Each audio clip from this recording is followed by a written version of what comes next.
Hi, I'm Michael Josh with Rappo.com, and this is a quick hands-on with the LG's newest phablet, the LG G Pro 2. Now, the device, as you can see, very much resembles the same form factor as the rest of the LG G line.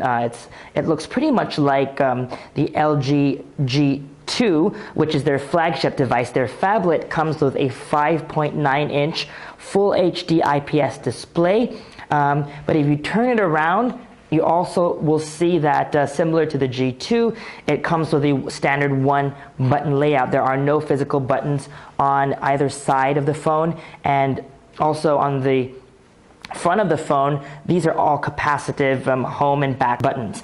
On the back of the phone, you'll notice a 13-megapixel camera with optical image stabilization built in. Now, LG has introduced a new technology on this phone called OIS Plus, which is basically a combination of hardware and software image stabilization that promises better photos in low light. Speaking of light, this is a flash over here, an LED flash. LG has also built in a technology called Natural Flash, which does a little bit of light metering and takes photos that have a more balanced look and feel to it. On the back of the phone also, you'll notice that one button design. This is the volume rocker and power button, which is the only physical button on the device.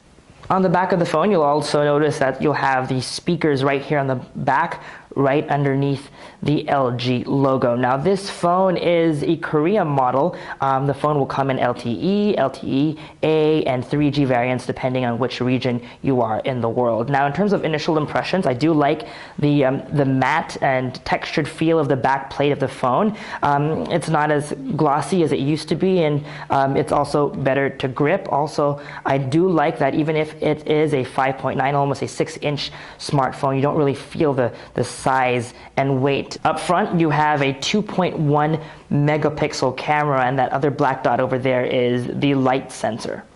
One of the new features of the camera on the G Pro 2 is a feature called Magic Focus. So it's available via the modes option. So you turn that on, and as you can see, one of the options is Magic Focus. Now, what Magic Focus does, as you can see over here, I'm going to take a photo, and I do have a cup in the foreground, and I have a cup in the background, and then back there I have another phone and some wires over there. So you can see the instruction says, get close to your object and hold the phone steady while taking a photo. What it'll do basically is it'll take a couple of shots. No need to focus over here because it'll do the focusing for you.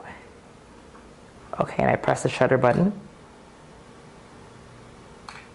If you heard, there was a little mechanical sound, and what it does is it lets you preview the photo that you took. Now what we're seeing here is there's nothing in focus at the moment, and then you can select which items you want in focus. So I click that and the cup is in focus. I click over here and the phone at the back is in focus, and then you can go all the way to infinity and just have everything in focus. Now, you don't get all these photos. You'll need to pick which focus you like, but it's nice to be able to select the focus after you took the shots. I'm going to go ahead and just go with this front focus. Over here, if I like what I see, I can go ahead and save, and that picture will be saved to the camera roll. The G Pro 2 now allows you to take 4K video. As you can see, you can take Ultra HD video at a 3840 by 2160 resolution. You can go ahead and select that. And you can also shoot in slow-mo at 1280 by 720, 120 frames per second. One of the new features of the G Pro 2 is knock code, which is an evolution of its knock-on technology, which is you knock on the display to turn the phone on. Knock code allows you to unlock your phone, so let's go ahead and do that over here. Now, you can do the same thing to turn off the phone as well, or you can just press the back button on the back of the phone. If you turn the phone on using the button, then you'd have to use that grid over there to type in your code or your knock code.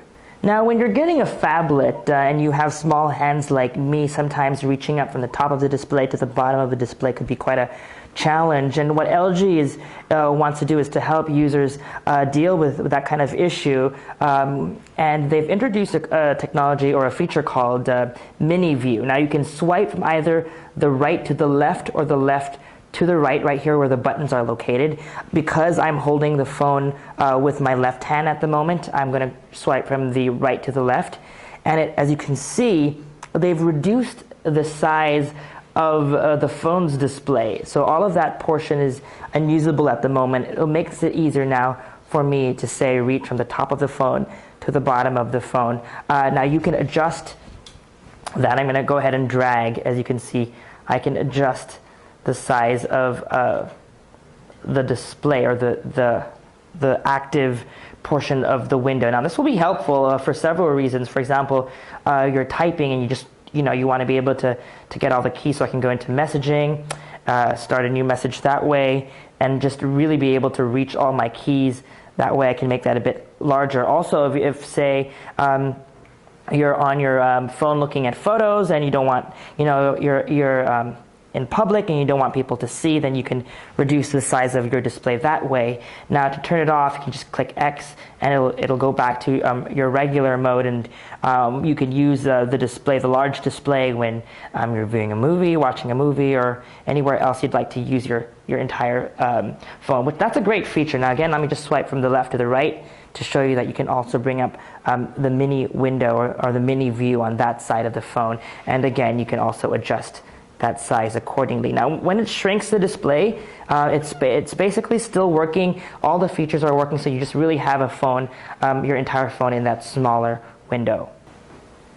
One last feature I'd like to talk about is called Dual Browser. It's an update to a feature previously called Dual Window. Now, to activate that, you'd have to long press on the back button, and as you can see, there are a couple of available apps which you can use. It's really to maximize the screen real estate by allowing you to run two applications simultaneously and side by side.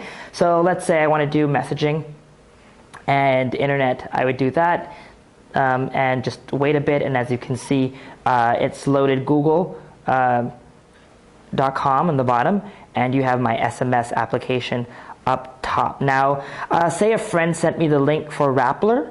I can go ahead and just click on the link and just click connect, and as you can see, Rappler loads on the bottom of the device. So this is a great way to do that. Let me just load that again to show you. Now, these apps are the apps that are currently available. Now, whether or not this may change depending on your region. For example, if this DMB TV function is only available on the versions that are sold in markets like Korea.